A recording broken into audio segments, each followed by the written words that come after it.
Magandang umaga sa inyong lahat, tanghali man hapon ng gabi, isang mapagpalang araw sa bawat isa sa atin. Si Brother Jolie ng Karaoke at Pananampalataya.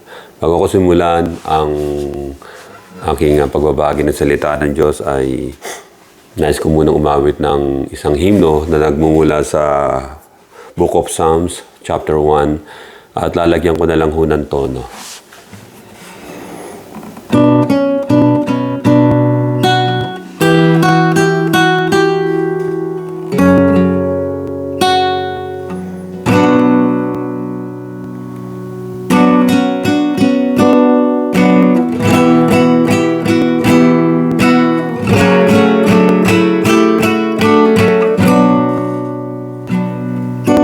Lord, you have been our dwelling place throughout all generations. Lord, you have been our dwelling place throughout all generations. Before the mountains were born, or you brought forth the earth and the world, from everlasting to everlasting, you are God.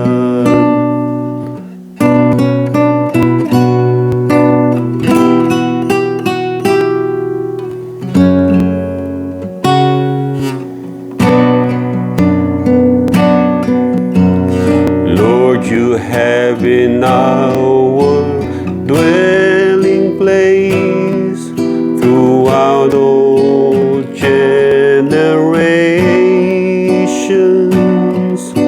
Lord, you have been our dwelling place throughout all generations. Before the mountains were born, or you brought forth the earth and the world, from everlasting to everlasting, you are God.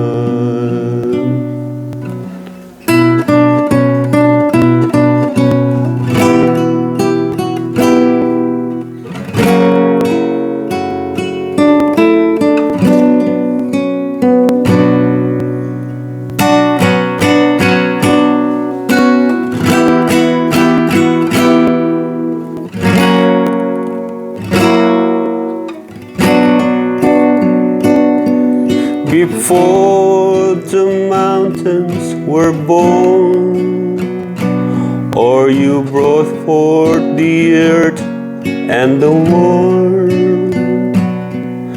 from everlasting to everlasting, you are God. You are God.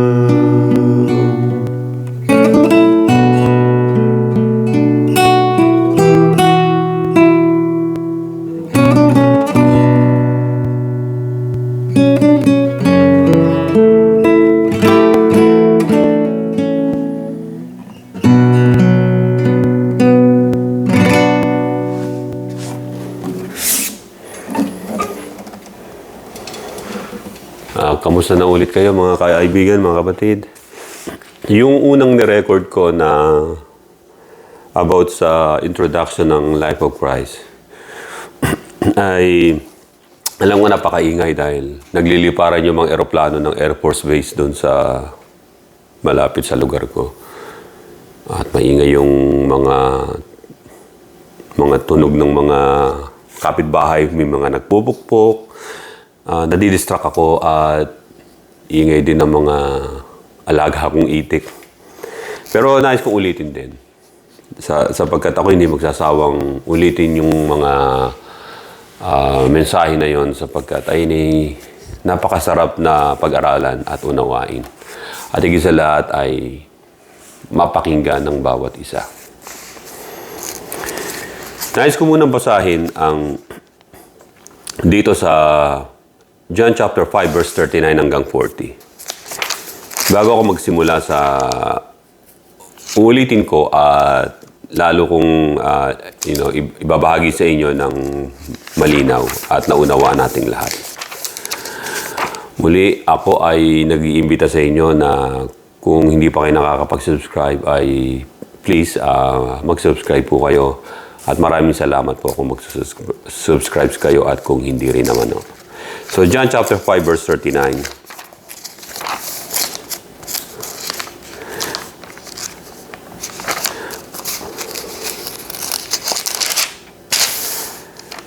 Verse 39. Ang sabi rito sa John chapter 5 verse 39. You diligently study the scriptures because you think that by them you possess eternal life. These are the scriptures that testify about me. Yet you refuse to come to me to have life. Kausap niya ay ang mga Pharisees at yung mga palabasan ng scriptures, especially the prophets and the law of Moses, Old Testament. Jesus said, sinasaliksik ninyo ang kasulatan sa pag-aakala ninyo ay magkakaroon kayo ng buhay na walang hanggan doon. Ito rin ang kasulatan na nagpapatunay o nagte-testify tungkol sa akin. Pero, tumatanggi kayo na lumapit sa akin para magkaroon ng buhay na walang hanggan. So, tandaan natin, ang kasulatan, ang Bible, ang scriptures, ang mga prophetic words, ang mga prophets, law of Moses, at lahat ng naririto, even though we study them, we read all of them, nabasa na natin, pero hindi tayo pa magkakaroon ng buhay na walang hanggan. Kahit may Bible ka at iba-ibang translation, kung ang itinutukoy ng Biblia na Hesukristo ay hindi natin pinakikinggan at tinatanggap, hindi tayo magkakaroon ng buhay na walang hanggan. Sa Matthew chapter 22 verse 41 hanggang 46, babasahin ko bago ako magpasimula sa sasabihin ko. Dito sa 22, sa verse 41, while the Pharisees were gathered together, Jesus asked them, what do you think about the Christ? Whose son is he? The son of David, they replied. He said to them, how is it then that David, speaking by the Spirit, calls him Lord? For he says, the Lord said to my Lord, sit at my right hand and put your enemies under your feet. If then David calls him Lord, which is the Christ, how can he be his son? No one could say a word in reply, and from that day on, no one dared to ask him any more question. Kausap niya yung mga Pharisees.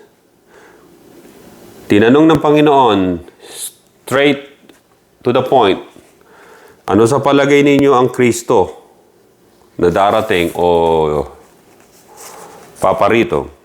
Kaninong anak siya? The son of David. As in, descendants ni David, biological descendants ni David. They reply, sagot nila. But Jesus said, how is it then that David, speaking by the Spirit, calls him, that Christ, Lord?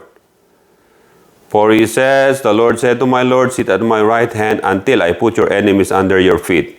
If then David calls him Lord, how can be his son?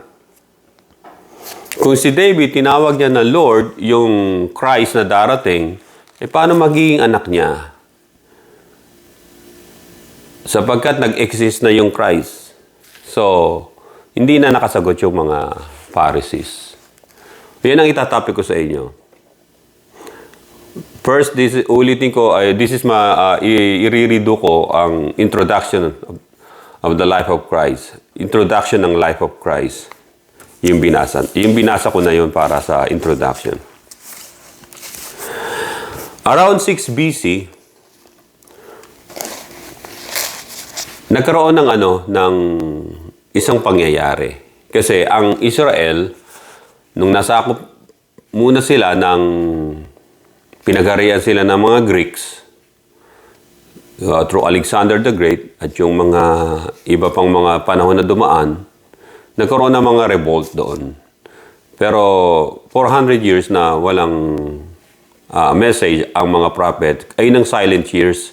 So si Micah, Prophet Micah, ang last prophet na nagsabi ng prophecy about sa coming ng Messiah sa Micah chapter 5 verse 2. At nagkaroon na ng mga revolution o rebellion. So wala nang word, walang prophet, walang naririnig na salita ng Diyos. It's all about revolution and battle and warfare. So lumabas yung mga Maccabean revolt, yung mga magkakapatid. At about yung Hasmonean dynasty ng mga nagsunuran na. And then si Antipater, yung pinakatatay ni Herodes, yung mga pinanganak sa Idumea, Edomites, sa parte na yon ng tinatawag na Israel ngayon o yung Canaan. Dito, wala pa ring message ang mga prophet. Walang prophet, no? Walang mga prophets, any message from the Lord. So silent years yun ng Bible.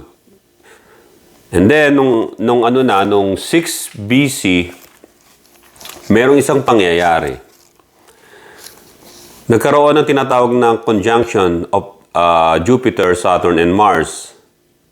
At ang tawag nila ron, ng mga panahon na yon, there will be a mighty king. Ayun ang message ng paniniwala ng mga Jew, paniniwala rin ng ibang mga tao na mga Jewish people, mga Hebrew people na nasa labas ng Israel, nasakop ngayon ng mga Romans. Yung ang Roman Empire naman na naghari. Nung 6 BC, isang maliwanag na ilaw yon na natanaw sa silanganan. At yung silangan ito ay either Babylon or Persia o Saudi Arabia, they said. Pero makikita sa silangan, ang exact location na nakita nila ng mga tao na to na tinatawag na mga wise men ay nasa silangan sila. At doon nakatanaw nila. Yung conjunction ng tatlong planets, Jupiter, Saturn, and Mars, nag-form ng parang pa-triangle, nag-align. So maliwanag na maliwanag iyon at nakikita sa himpapawid ng maraming mga buwan at halos umabot ng 2 taon. Makikita niyo yun sa mga records ng National Aeronautics and Space Administration o yung mga records about sa astronomy. Sa panahon na yon, yung mga tinatawag na mga stargazers, nakita nila. Sila yung mga wise men from the east. At yung mga wise men na to, hindi naman binilang ang dami. Hindi sinabi sa Bible kung ilan. Pero yung mga early Christian groups noon ay pinangalanan nila yung tatlong mga wise men na yon, mga stargazers na sa panahon ngayon ay sila, sa modern time, ay sila yung mga astronomers. Pinangalanan sila na Baltasar sa salita po ng Iraq o ng Babylonian ay Belshazzar, at yung pangalawa si Gaspar o Caspar na siyang pinagmulan din ng Caspian Sea. Doon siya marahil ipinangalan sa Caspian Sea sapagkat nasa border ng Iran yon, Russia, nag-share sila ron, tsaka yung Armenia o iba pang mga bansa sa paligid na yon, yung Caspian Sea. So, yung pangatlo ay tinatawag nilang Melchior o Melchor na isa namang Ethiopians na siya ay taga-Yemen dahil ang Yemen ay part ng Ethiopian Kingdom noon nung panahon na yon ng 6 BC. So sila ay Babylonians, Persian at Ethiopian, yung tatlo na to. At maaari sila magkakaibigan o talagang mga stargazer sila, nagse-search sila ng mga planetary system at meron silang mga tools nila kung paano nila gagawin yun. At ito ay kakaiba. Naging kakaiba yung nakita nila dahil ito ay conjunction ng planets. So maliwanag ito, maliwanag na nakikita. At tinignan nila yung bawat mga sources ng mga maaring makasagot sa tanong nila kung ano ito. May mga tulad ng isang religion na founded noong 4,000 years ago pa ni Zoroaster. Tinignan nila ron yung kasagutan, maaring hindi nila nakitang kasagutan doon. Pangalawa, yung mga records ng Babylon about, kasi may mga Jewish people doon na tinapon nung araw, di ba? Panahon na Nebuchadnezzar. At yung sa Persia naman, panahon ni King Darius, yung Osiris din, yung lugar na yon, may mga Jurin doon tinapon noong panahon na yon, yung 10 tribes of Israel. At sa Ethiopia naman, meron ding mga Juron sapagkat nung last dispersion doon ay doon sila nagpuntahan din. At dahil din sa Queen of Sheba na isang Ethiopian, sa Queen of Sheba is Ethiopia, ay binigyan siya ng mga law ni Moses ni King Solomon nung kung matatandaan nyo, tsaka mga regalo at yung replica ng Ark of the Covenant. Pero mahalaga dito, 6 BC, ano kaya yung nakita nila na yon? Kaya hinanap nila yung wala silang makita kundi ito. Sa Book of Numbers 24, ito yung talagang nakita nila na na-search nila sa mga bawat books, religious books. At itong nakita nila. Sa Numbers 24, I see him, but not now. I behold him, but not near. A star shall come out of Jacob, a scepter shall rise out of Israel. So nakita nila doon sa tapat mismo ng Israel ay yung conjunction ng tatlong planets na yon. Ay natanaw nila. At ayun ay sinners nila. At napag-desisyonan nila na ito yun. Sapagkat ito rin sinasabi ng Micah chapter 5 verse 2 na yung Messiah ay ipapanganak ko, mga kapatid, doon sa Bethlehem ng Israel. At sa Genesis 49 verse 10 din nandun na yung ruler ay lalabas doon sa lugar na yon.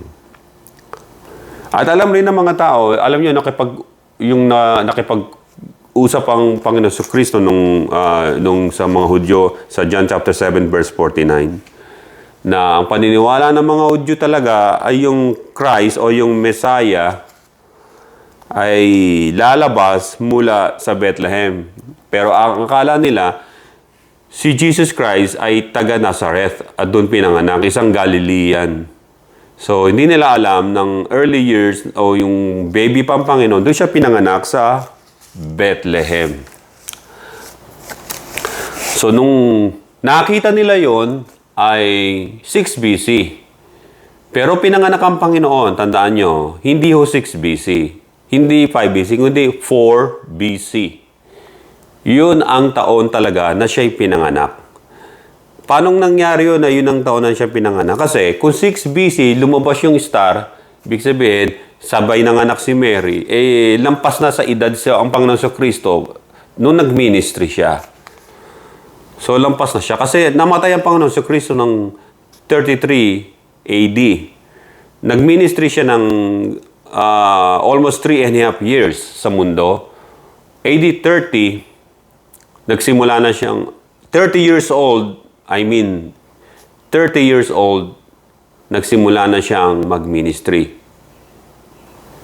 So, pinanganak ang Panginoong Jesucristo ng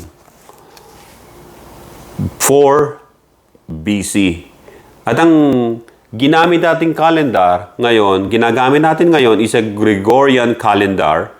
Dati kasi merong Julian calendar, Augustus calendar, maraming mga calendars.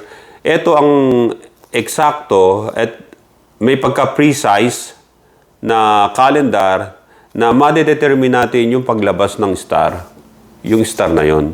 At ay ngayon ang ginagamit natin, pati ng anumang mga space administration, ito ang ginagamit, yung calendar natin ngayon.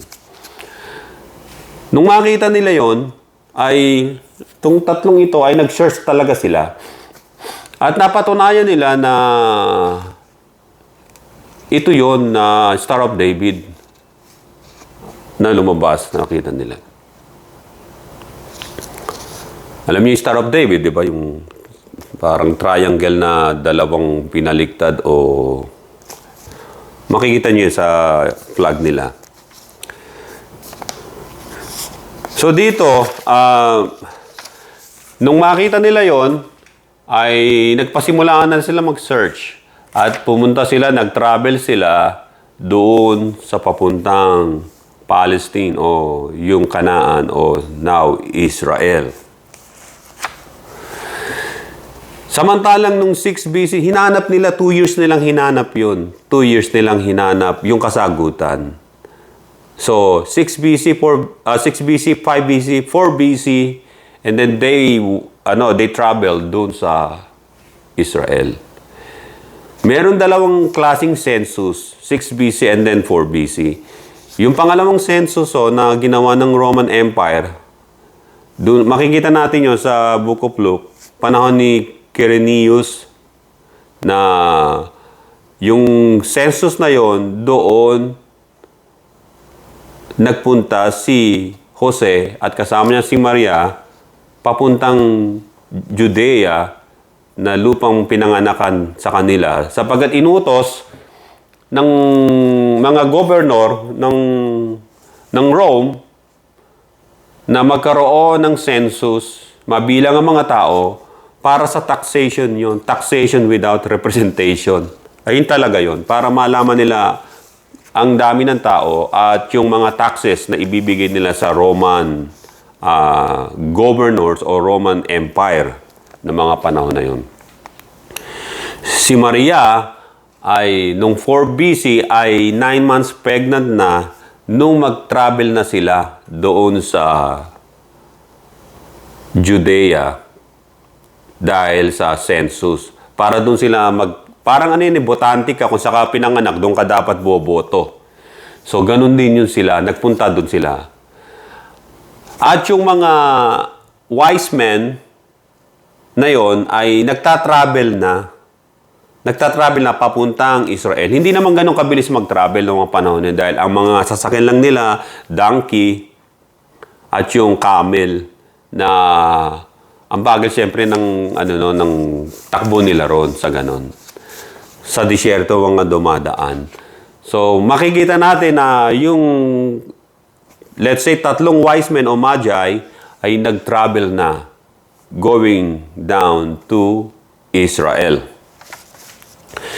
At ito naman si Mary at Joseph from Nazareth ay nag-travel naman papunta sa Judea, diretso sa Bethlehem. So, nagkakaroon ng salubungan doon. Tandaan nyo, nung lumabas yung star, hindi pa pinapangana o yung conjunction ng mga planets, hindi pa pinapanganak ang Panginoon Jesucristo. 2 years pa yun na mag-a-align totally na nandun yung alignment So, nung 4 BC, 6 BC, 5 BC, nagse-search yung mga wise men and then they decided about 4 BC na mag-travel na sa Israel. They found out the answer. At itong si Jose ay nag-travel with with Mary, na 9 months na pregnant, at malapit ng mga anak, due date na. And then doon nga nangyari yun, yung panganganak niya sa Bethlehem, Ephrata. Walang bahay para sa kanila na matutuluyan. Kasi ang mga tao nga, nagtatravel para magparehistro din. So, sa panahon na yun, nagtatravel. So, mostly yung mga tao ron na nag-lodge sa mga inn o yung mga bahay na pwede nilang rentahan sa pagtatravel ay okupado na lahat. Sa madaling salita, itong mag-asawa, wala silang lugar, subalit ang inoffer lang sa kanila ay yung tinatawag na manger o pasabsaban. Parang sa atin ngayon yan, yung mga garahe ng bahay, dun sila sa garahe. Kasi dun nilalagay sa sasakyan, di ba? Yung panahon naman na yun, dun inilalagay yung mga camel, mga donkey, dun papakainin para mag-rest yung mga donkey din at nandun. So doon, ang bakante lang ay yung yung manger na pasabsaban, doon nila iginagarahe yung mga animals na kasama sa pagtatravel. Doon isinilang ang Panginoon. At sabi ng Biblia, inihiga sa pasabsaban. Pero, wala pa ho yung ron. Wala pa ho yung mga wise men doon. Ang mga nagpuntahan lang doon sa pasabsaban ay yung mga shepherd na mababasa natin sa Book of Luke din and then sa Matthew na nung nagpakita sa kanilang anghel na sinabi, umawit yung mga anghel, di ba? At sinabi na ang balita ay ipinanganak na ang Kristo at makikita niyo sila sa pasabsaban. Makikita niyo siya ron na. Nagpuntahan sila. At nakita nila, totoo nga. At sila ay maligayang nagpuri sa Diyos. So, yung mga shepherds muna, ang first-hand witness, mga witnesses sa pagkapanganak sa Panginoon sa Kristo na makita nila si Mary ay nanganak na at binalot yung bata sa lampin at ihiniga sa pasabsaban. Meron kaya sa ating papayag na firstborn child, di ba? Doon sa pasabsaban. Siyempre, isang parang nakakalungkot naman yun. Pero ito, dahil no choice sila, walang lugar para sa kanila, ay doon nanganak si Mary. At siyempre, yung mga kumadrona sa paligid na noon, meron din doon. Pero doon lang talaga siya pinanganak. Ang Panginoon sa Kristo sa Bethlehem ng Ephrata, nasakop ng Judah, ng Judea. At lagi natin tandaan na 8 days matapos ipanganak ang bata, dapat siyang tuliin o i-circumcise. Sa susunod doon, itatabi ko yung circumcision. Why there is like circumcision and what is the importance of it sa isang pananampalataya sa isang Jewish religion also. And si Jesus Christ ay sinircumcise at the age ng 8 days old siya at inoffer siya sa templo. Inoffer. At lahat ng necessary requirements. Mababasa niyo sa Bible na nag-offer sila ng poor man's offering kasi mahirap talaga sila. At nung pumunta na ang mga wise men, makikita natin na nakita na nila.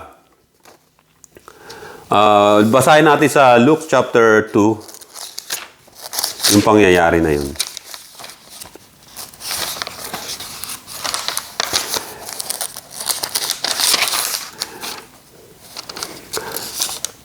Verse 39 ng Luke chapter 2. Verse 39.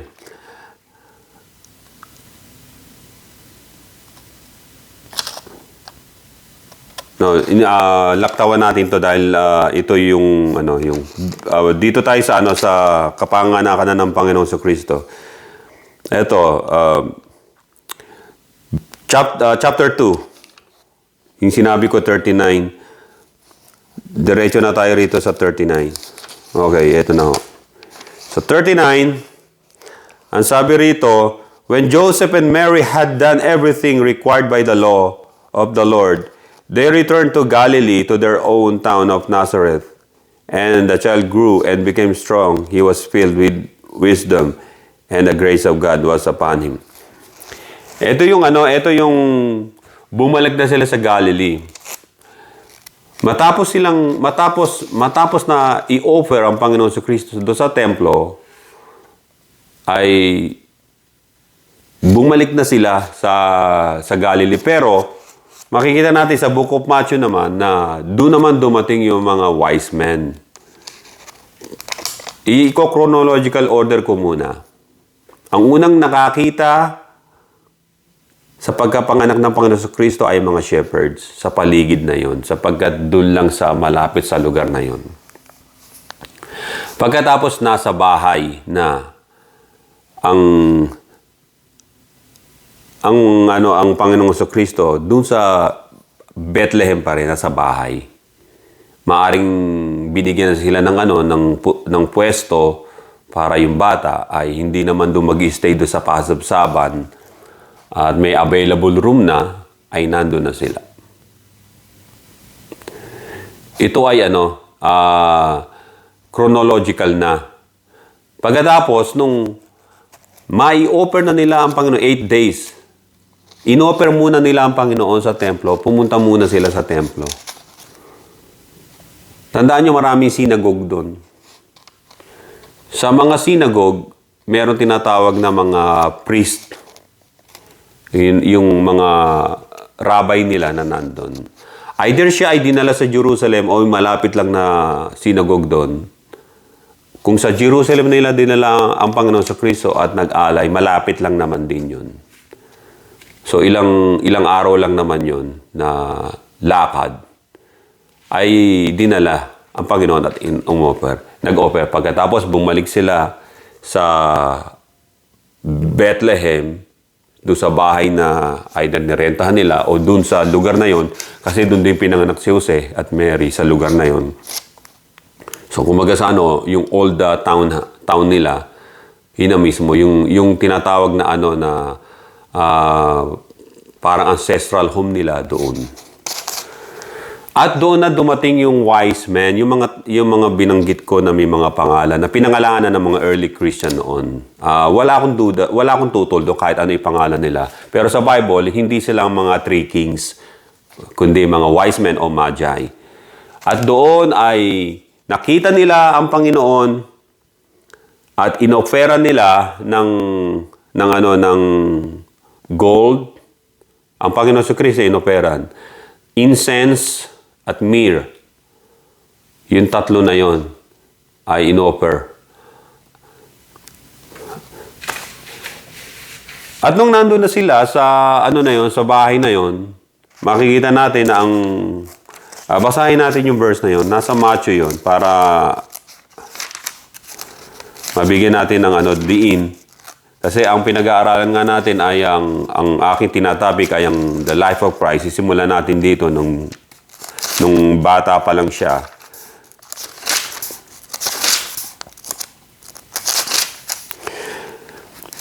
Ito, sa chapter 2, ito muna. After Jesus was born in Bethlehem, in Judea, during the time of King Herod the Great to. Herod the Great, pinanganak ng 72 BC, naghari ng 37 BC hanggang 4 BC. Si Herod the Great, namatay siya ng April 1, 4 BC. Bago siya namatay, minasakir niya yung asawa niya at saka yung mga anak niya dahil ayaw niya na merong humalili sa kanya sa posisyon sa trono. Ganong kasama siya. At ang ikinamatay niya ay yung merong mga buhay na uod sa katawan niya, sa genitalia niya. Sumusuka siya ng bulati rin, ng may sakit na siya sa insanity niya, yung sinaniba na halos ng masamang espiritu. Iyon ang kinamatay niya.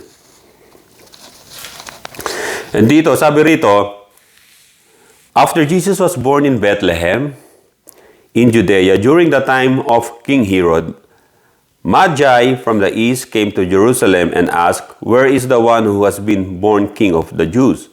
We saw his star in the east and have come to worship him." When King Herod heard this, he was disturbed, and all Jerusalem with him. When he had called together all the people's chief priests and teachers of the law, yung mga Pharisees yun, he asked them where the Christ was to be born. "In Bethlehem, in Judea," they replied, "for this is what the prophet has written. But you, Bethlehem, in the land of Judah, are by no means least among the rulers of Judah. For out of you will come a ruler who will be the shepherd of my people Israel." Then Herod called the Magi secretly and found out from them the exact time, 6 BC. The star had appeared. He sent them to Bethlehem and said, "Go and make careful search for the child. As soon as you find him, report to me so that I may go and worship him." Pero papatay niya yung bata. Hindi niya i-worship yun. At umalis yung mga Magi at nag-continue ng searching. And then, they went to Bethlehem. Doon nila natagpuan ang Panginoon Kristo. Ang sabi rito, after they heard the king, they went on their way, and the star they had seen in the east went ahead of them until it stopped over the place where the child was. When they saw the star, they were overjoyed. On coming to the house, they saw the child with his mother Mary, and they bowed down and worshiped him. Nakita nila yung bata, karga-karga ni Mary, and they bowed down and worshiped him. Hindi si Mary ang winorship, kundi yung bata. At ang sabi rin dito, they opened their treasures and presented him with gifts of gold and of incense and of myrrh. And having been warned in the dream not to go back to Herod, they returned to their country to another route. Bumalik na sila sa bansa nila at hindi na sila dumaan dun sa way ng papuntang Jerusalem o anumang way.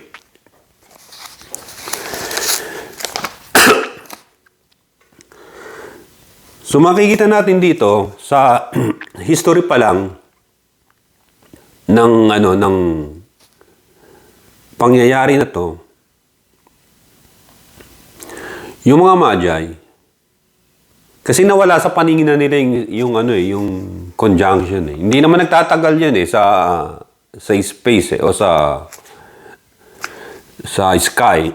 Kasi nga is planet, umiikot yung mundo sa araw, nagbabago ng posisyon, pero nakikita pa rin nila, pero nawawala rin kasi nga dahil sa mga clouds na cover, yung mga ganyan. Isang beses, na-hopeless na sila. Kaya nga sila na-hopeless, kaya nga na sila pumunta kay doon kay sa Jerusalem. Ini-expect nila yung mga tao, inihintay yun, yung mga Jew. Kaya nagulat yung mga Jew. Nag-alarm sila, na-alarmahan sila. May may bagong king na, nandiyan na yung Christ, ganun. Pati si Herodes, nag-alarma, kaya nagtanong siya sa mga Pharisees, saan ipapanganak? Sa Bethlehem. Kaya meron nang iniisip si Herod. Ipapapatay niya yung sanggol pagka naituro kung saan. Kaya dito, yung pagdating nila na yun, na nasa bahay na mismo, wala na sa pasapsapan at nakita nila ang Panginoon at sinamba. So, anong taon? Pinanganak ang Panginoon 4 BC. Anong buwan? Tandaan nyo, April 1st, 4 BC namatay si Herodes. Bago siya namatay, nagpadala siya ng mga sundalong hahalugog dun sa Ephrata, sa Bethlehem. At according sa mga studies, sa mga expert doon, noong mga panahon na yun, ang populasyon lang doon hindi ganun karami. Pero ang napatay nilang bata ay 40 na male child, mga babies. 2 years old pababa. Siniguro niya. Kung kailan lumabas yung, yung conjunction ng planets, 6 BC, pinanganak ang Panginoon ng 4 BC.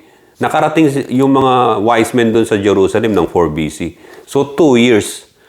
So, siniguro ni Herodes na 2 years. Kahit ipinanganak ang Panginoon ng 4 BC. So, naniguro siya. So, 2 years pababa. Ang Panginoon, wala pang 2 years noon. 4 BC nga siya pinanganak. Anong buwan? Sineselebrate natin December 25, right? Contradicted ba to? Ito kaya ang tunay na birthday. Kasi sinasabi na iba, hindi, ang Panginoon pinanganak ay summer. Wala naman sa Bible nakalagay. Pero early Christians, they knew all about this. Alam nila kung kailan. Kung kailan pinanganak ang Panginoon. At kung paano nila sineselebrate yun, hindi natin alam kung paano. Dahil lang sineselebrate talaga nila ng gusto ng panahon yun ay yung death and resurrection ng Panginoon. Pero, of course, alam ni Virgin Mary kung kailan pinanganak ang Panginoon sa Kristo sapagkat siya lang ang ina lamang ang nakakaalam ang oras at araw na siya ipinanganak. O yung mga anak nila, di ba? Ang December 25 ay tinatawag na Saturnalia Festival. Tinatawag na na festival yun. Kaya Saturn Merong ring, may halo, di ba? Saturn with Saturn rings. Saturnalia Festival. Yun ang tawag nila ron. Yung panahon yun. Kaya tinatawag na yun na yung 6 BC na yun ay tinatawag yun nila na there will be a mighty king. So, yung 6 BC na yun. So, December 25, sabi ng iba, malamig doon. Winter yun kasi wala magpupuyat doon. Come on. Middle East yun Hindi naman Great Britain yun. Hindi naman Norway yung lugar yun. Hindi naman Canada yun na kapag December nagyeyelo. Doon malamig pero hindi talaga malamig na malamig. Hindi malamig na malamig. Yung Mediterranean banda ron. Pagkatapos Germany, yun ang mga bandang malalamig. Pero banda sa kanila rito, hindi kasi yung ihip ng hangin ang gagaling pa rin sa sa Africa, lalo na sa Nubian Desert, pumapasok doon.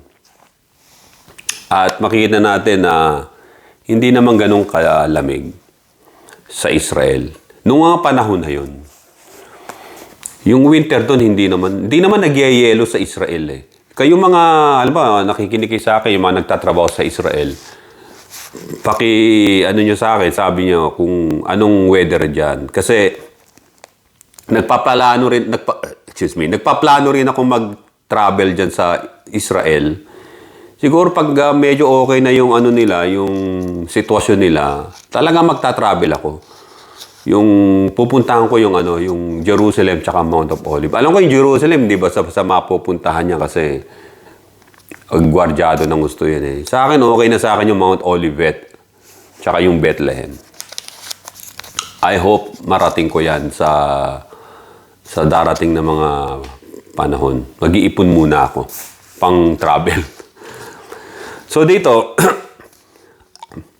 ang 25 ay iyon ang nakagis na nakilala natin na kapanganakan. Pinalitan yung Saturnalia Festival ng Birth of Christ kasi ang tinatawag doon ay doon nag-conjunct yung planet. Doon lumabas. So they considered it. And then sa time frame sa pagkamatay ni Herodes, kasi ilang buwan lang nainip na si Herodes hindi bumabalik yung mga wise men Kasi bumalik na sa mga bansa nila, sa Babylon o sa Persia. Nagbalikan na sila ron. Ang ginawa niya, nagpadala na ng mga sundalo at pinatay yung mga bata around 2 years old pababa. 40 kids o mga baby boys. Kaya nag-iiyakan yung mga tao ron. Pero yung yung araw na umalis yung mga wise men, nung makita ang Panginoon Kristo, na nag-warn sa kanila, wag nang babalik ron, nag-warn din ang angel ng Lord kina Jose at Mary na wag mag-stay ron. Umalis na. Dahil na-i-offer na nila ang Panginoon sa Jerusalem, natuli na ron, at doon na sila pinapunta sa Egypt. Kasi i-raid yung lugar na yon ni Herodes. So, sa Egypt sila. Sa Egypt sila. Doon sila pinapunta, southern part. Doon kayo pumunta, nag-stay sila ron. They said, nag-stay sila ron ng at least 3 days sa Egypt. At nung sinabi ngayon ng angel ng Lord na bumalik na kayo, dahil namatay na yung gustong pumatay sa bata, si Herodes yun. Pero dahil yung anak niya yung kapalit, ay natakot sila. So nagdire-diretso na sila sa Nazareth. Hindi na sila babalik dun sa Bethlehem. Kung meron man silang kukunin pa ron o may kamag-anak pa sila ron na kakamustahin o ano nangyari, hindi na sila ron. Baka, siyempre, may tragic na nangyari doon, ng massacre. So, pinabalik na sila dun diretso na sa Nazareth. Doon lumaki ang Panginoon sa Kristo, yung childhood niya sa Nazareth. Doon na siya uma-attend ng mga training o anumang mga pagtuturo about God. Unang-una, yung childhood ni Jesus Christ ay sa Nazareth. Every year, nagpupunta sila sa Jerusalem to attend the Passover feast, yung Passover sa Jerusalem. Lagi sila nagta-travel doon, lahat ng mga Jewish people. Parang sa atin, pag nasa abroad ka, uwi ka ng Christmas o New Year para celebrate with the family. Eto, pupunta sila ron sa gathering to celebrate yung Passover feast para makita rin nila yung mga relatives nila na doon magkakatipon-tipon sila ron. Doon nila nakikita rin yung mga relatives nila. So, si Jesus Christ, magmula nung naging sanggol siya, lumakas siya sa spiritual, sa pangangatawan, lumaki sa gabay ng Panginoon at sa pangangalaga rin ng kanyang mga magulang. At nung 12 taon na ang Panginoong Kristo, doon sa Jerusalem, nag-travel sila. Kasama rin ni Jesus Christ yung mga kababataan niya. At yung tatay at nanay niya, si Mary at si Jose. At nung nandun na ang Panginoon Kristo, nung tapos na yung feast, yung Passover feast, nag-uwian na yung mga tao, at akala ni Mary at ni Jose, mababasa sa Bible yun, na kasama nila, nasa mga kaibigan lang, pagdating nila ro, wala si Yeshua, si Jesus Christ, ang Panginoon. Bumalik sila sa Jerusalem. And then, after ng ilang mga araw, nakita nila, nasa templo nagtuturo. Kausap yung mga elders ng synagogue, yung mga Pharisees. Nakikipag-discussion siya. 12 years old. At hindi sila maka-stand sa knowledge ng Panginoong Kristo about sa law of Moses. Hindi nila kayang gibain ang explanation ng Panginoon. So dito, merong tinatawag na silent years ang Panginoon. At the age of 13 hanggang 29 years old na siya, wala nang nasulat. Kasi nag-appear na ang Panginoon nung 30 years old siya. Makikita nyo sa gospel, di ba? Pero now, etong 13 years old siya hanggang 29. Ay wala ho talaga. Pero merong ilang mga tinatawag na oral tradition na nangyari. Na sinauna na yon. Papaliwanag ko. Ang edad ng Panginoon sa Kristo, about 18 years old hanggang 21. Kasi after ng yung mag-recite nga pala ang mga bata, especially mga panganay, tinuturuan yan na matuto about God, matuto ng prayer, responsibility, kasi siya yung yung guardian ng mga kapatid niya. And by the way, si Jose at si Mary, meron talagang tunay na mga biological children, mga anak. 4 na lalaki. Ang pangalan nila ay si James. Si James, siya yung sumulat ng Book of James. Siya yung bishop o first leader ng Christian church. Si James, yung kapatid niya. Hindi si Peter. Hindi si Pedro ang nagtayo ng church. Hindi si Peter ang first pope. No. Kung first pope lang ang pag-uusapan, si James. Ang first leader o first bishop ng church ng Jerusalem. At yung kapatid ni James, si Jose rin, Joses, kung tawagin, Junior Jose. Pangalawa, si Simon. Pangatlo, si Simon. Ulitin ko, si James, yung leader ng Jerusalem Church, na naging bishop. Pangalawa, si Joses, si Junior Joseph. Pangatlo, si Simon o Simon. Pang-apat, si Jude o Judah na ito rin ang sumulat ng Book of Jude according sa mga Christian church, early Christian church. At meron silang kapatid na 2 babae. And yung 2 babae na yon, tandaan nyo, lagi isusunod siya sa pangalan ng nanay nila. Kaya Mary din to. Kaya kung meron 3 Mary din to. Mary 1, Mary 2, ganun. Hanggang ngayon, pinapangalan pa rin yan, yung mga isang pangalan sa isang family. Pag tinawag mong Mary, lahat lilingon, di ba? Mary you, ikaw yun. O Mary her, ikaw yun. Parang ganun yun, nung panahon na yun. So, may mga anak talaga si Jose kay Mary. Ito'y sina James, Joseph, Simon, Judah, at yung 2 babae na Mary din, posibilidad ng pangalan nila. So, meron siyang anak na 6.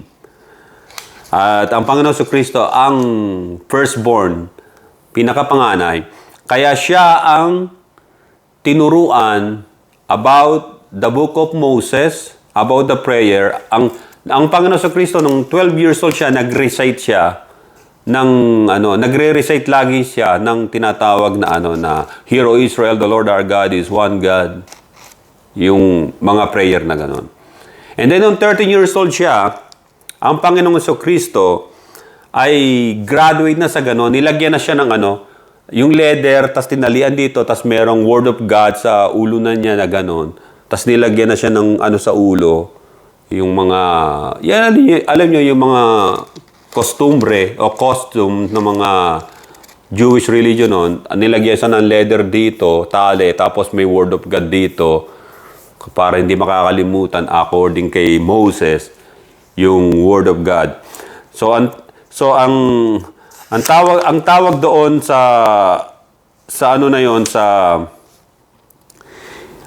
pangyayari na at the age of 30 ay ang tawag doon ay bar mitzvah. Graduate na siya sa ganon. Bar mitzvah na siya, 13 years old. So, yung 13 years old, dapat si Jesus Christ kasi ang mga panganay dapat magkaroon ng tinatawag na skill sa pagtatrabaho. Hindi tamad, hindi dapat naka-standby lang sa bahay. Hindi. Tuturuan ngayon siya ni Jose ng skill. Si Jose ay isang carpenter. Ginamit sa Greek word na carpenter ay tekton, meaning carpenter talaga, carpenter. Tinuruan ni Jose ang Panginoon Kristo na magka-carpentry. Natuto siyang magsukat, natuto siyang magputol ng mga kahoy. Yun ang naging trabaho ng Panginoon as a normal human being na talagang human beings na kailangang kumita para sa pamilya. Si Jose ay hindi siya negosyante. Tandaan nyo. Maraming sinasabi ng ibang mga preacher, siya may-ari ng ano ng carpentry shop niya. That's not true. Hindi. Mahirap lang sila. Si Jose ay isang karpintero as journeyman.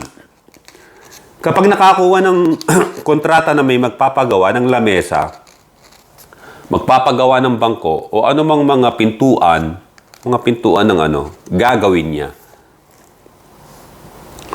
Pero hindi sila negosyante. Wala naman nakalagay sa Bible na negosyante. Di sana sinabi na ng Panginoon yun. O sinabi na ng mga kapatid niya, yan, sinabi mo na ikaw ang Mesias, iniwan mo yung business natin. Parang kay David noon. Yung mga kapatid niya. Pastol na, pagkatapos sundalo pa, sa panahon ni King Saul, di ba? At tinotaunted ni Goliath yung Israel at natang Diyos ng Israel. At yun, sa madaling salita, narinig ni David. At siyang sinabi niya, ako ilaban mo dyan sa giant na yan. Natatalo ko yan. Natalo niya, di ba? Nagdala lang si David ng pagkain sa mga kapatid niya. Narinig niya. So, makikita natin dito, yung trabaho ng Panginoon Kristo ay isang carpenter. Natutunan yung skill na yun kay Jose, tinuruan siya. Kasi ayun ang ugali ng mga Jew.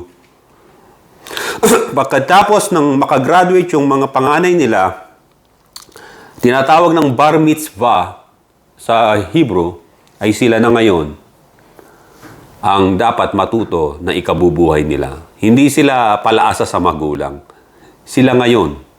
Siya ngayon ang tumatay yung parang guardian ng mga kapatid niya para magkaroon sila ng pagkain sa bawat araw.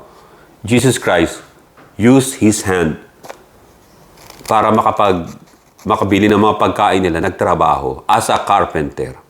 Isang beses, nung 18 to 21, ito oral tradition to noon. Si Jose gumagawa ng lamesa, pinatawag siya ng proconsul, Roman proconsul sa Nazareth. So may gagawin siya yung table. Kaso naputol niya ng wala sa sukat kasi may edad na siya eh. Tandaan niyo si Jose, mas matanda kay Mary. Approximately ay 20 years old. 20 years ang tanda niya. Kasi righteous man siya. Hindi siya nag-aano sa mga babae kasi righteous man siya, devoted din siya sa Word of God, si Joseph. Ganon din si Mary. Mga righteous sila. Si Mary kumakanta, di ba?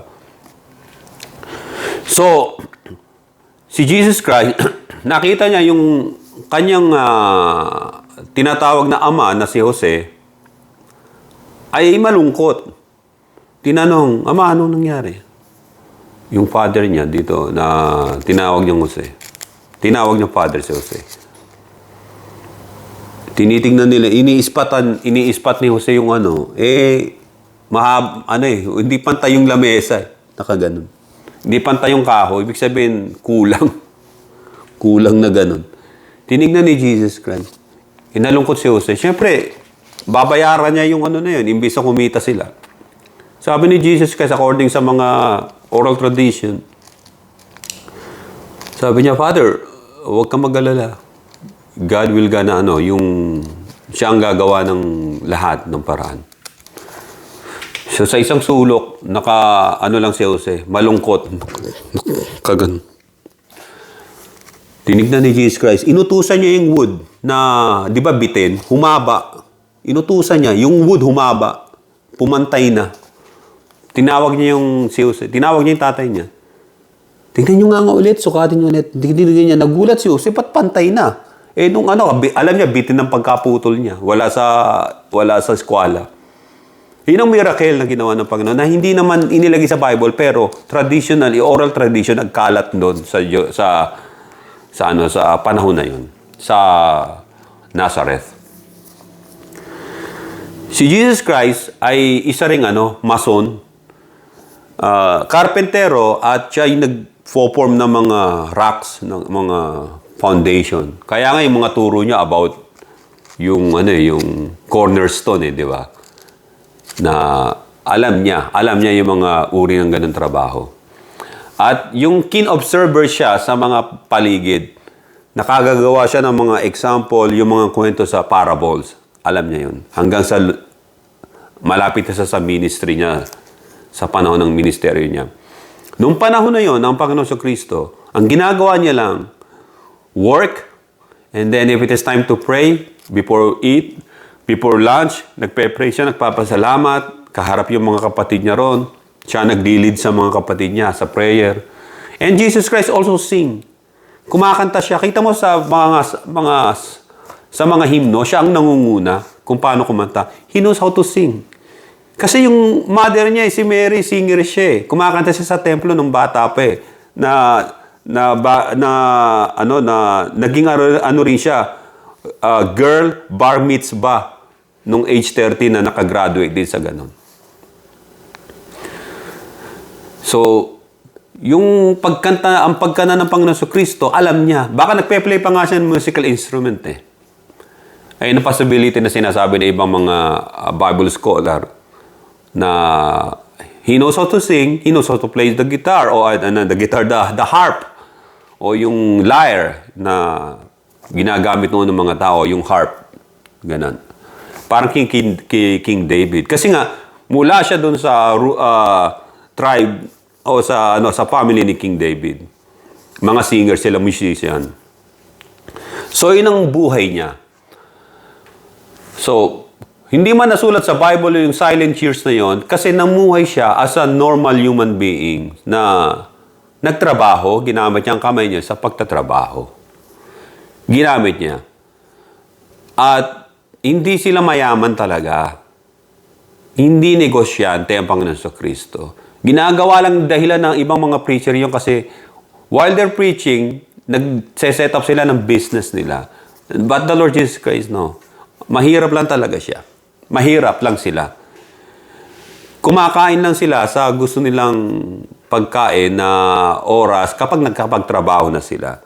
At makikita na rin natin dito sa ibang mga verses pa. Dito ko na tatapusin to kasi mahaba ito. At sa susunod po muli, itong gagawin natin, ang series na. Ang series about the life of Christ. At maraming mga iba pang mga pangyayari dito ang gusto ko ipaliwanag sa inyo. Lalo na nung nag-ministry na ang Panginoon. Maraming salamat sa inyo. Ito inyong kaibigan, kapatid si Brother Joe ng Karaoke at Pananampalataya. Please subscribe kung mayroon po kayong panahon mag-subscribe po. Maraming salamat. God bless inyo lahat.